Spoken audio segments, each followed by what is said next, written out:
Forced my wife to go to a party and now my marriage is ruined. Me and my wife, Kara, have been married for 4 years now. We had an arranged marriage but so far we have had a good marriage and a strong bond. I love her and would do anything for her in the blink of an eye. Before we got married, we decided that we will have our own individual space and we don't have to tell each other everything unless we feel the other person should definitely know. The arrangement went well for years. I didn't have much to hide or to tell, but she did.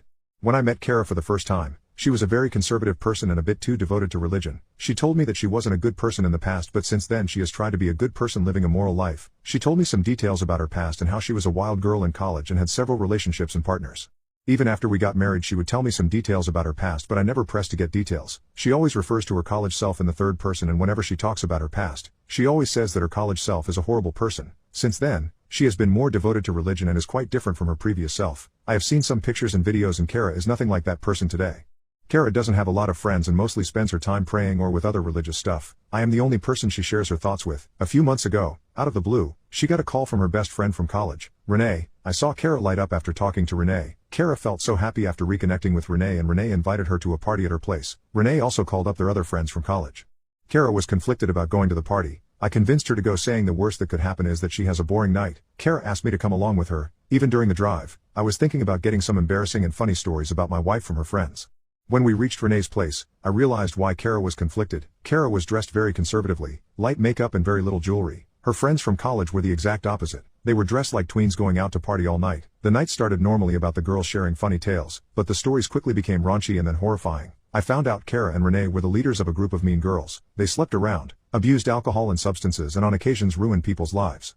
Kara stepped away to go to the bathroom when the group turned to me and told me stories about my wife. Renee talked about Kara getting with most of the professors at their college, which I did know about, but wasn't aware the number was that high. Renee purposely told me about how Kara and Renee systematically gaslit a woman into believing that she is a lesbian and ruined her marriage because her husband had rejected Kara's advances, and all the girls found this incident to be funny.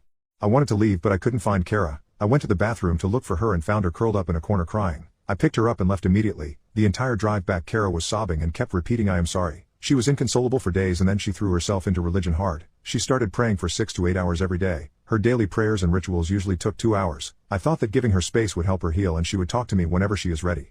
We haven't talked much since then. She still cuddles up in bed but doesn't say anything. Last week she told me that she has decided to be celibate for the rest of her life to repent for her former sins. She asked for my support and apologized for springing it on me. She has told me to leave her if I can't live a celibate life with her.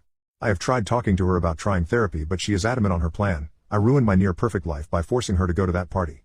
Update: last night when we got into bed, I told her I love you and I will wait for you to be ready for me. At the time, I wasn't even sure what I meant. I just had to talk to her. Her eyes swelled up with tears. I can tell she wanted to wail and scream but was holding back. She grabbed me and didn't want to let go. She whispered I love you. We held each other for the rest of the night.